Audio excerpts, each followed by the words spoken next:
America is a tapestry of different cultures, ethnicities, races, religions, and identities. Despite the divisive moment, most Americans see our diversity as a superpower, a strength that sets us apart from other nations in the world. In our new series, Our American Village, we go inside diverse communities across the country to show that there is more than one way to be American. Today, we introduce you to Wisconsin cranberry farmer Amber Bristow.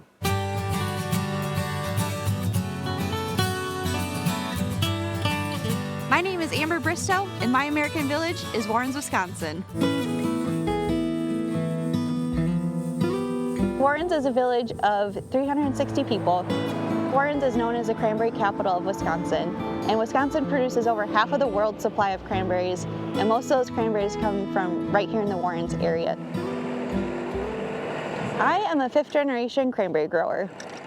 Our marsh was founded back in 1918. We have 230 acres of straight cranberries. My job is I kind of oversee the process of picking up the fruit from the cranberry bed into the back of the semi-truck.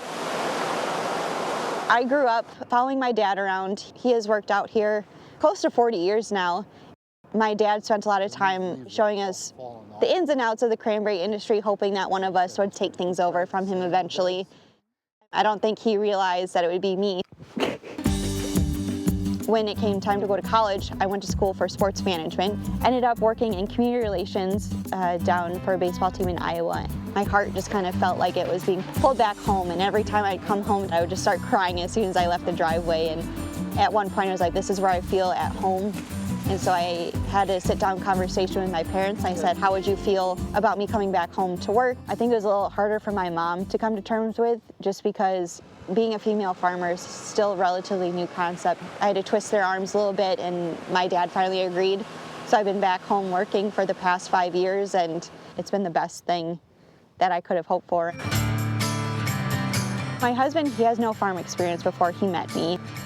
I brought him out to the marsh and I said, if you're not okay with living out here, then, hit the road. And so when we got engaged, he proposed to me out on the marsh. He started working out here after we got married. It's sometimes tough, but he's been fitting in very well. It's been really great knowing that I have a very strong support system that allows me to do all that manual labor that, I probably couldn't have been doing, 30, 40, 50 years ago. Hey guys, welcome back to Forward Farming. I started a podcast last summer with a Wisconsin dairy farmer down in southern Wisconsin. Her name is Becca, and I met her over social media. It turned into just laughing our emotions off and having tough conversations about mental health surrounding farmers and agriculture. I shared my birth experience, which was a very vulnerable thing that I think not a lot of people talk about, and I didn't have the most glamorous birth. I had a lot of people say that they could relate, and as scary as it was, just knowing that being vulnerable and opening up really could reach a lot of people, and it kind of makes it all worth it. Guess who's falling asleep? Oh no. My son's name is Porter. Having a good day? He's just the sweetest little thing. He is the sixth generation out here. I hope that he enjoys the life that we can provide for him as much as I did. Hopefully bring in a seventh generation someday. What do you think, huh? I have my mom and dad in our backyard, and I have my grandma right across the street, so I have built-in babysitters for me all the time. It makes me very grateful that we have such a great family that can live and work together so closely. This is where my heart is. This is where my passions lie. This is where my family is. This is where my whole world is. I would not trade it for a single thing. I'm Amber Bristow, and my American Village is Warrens, Wisconsin.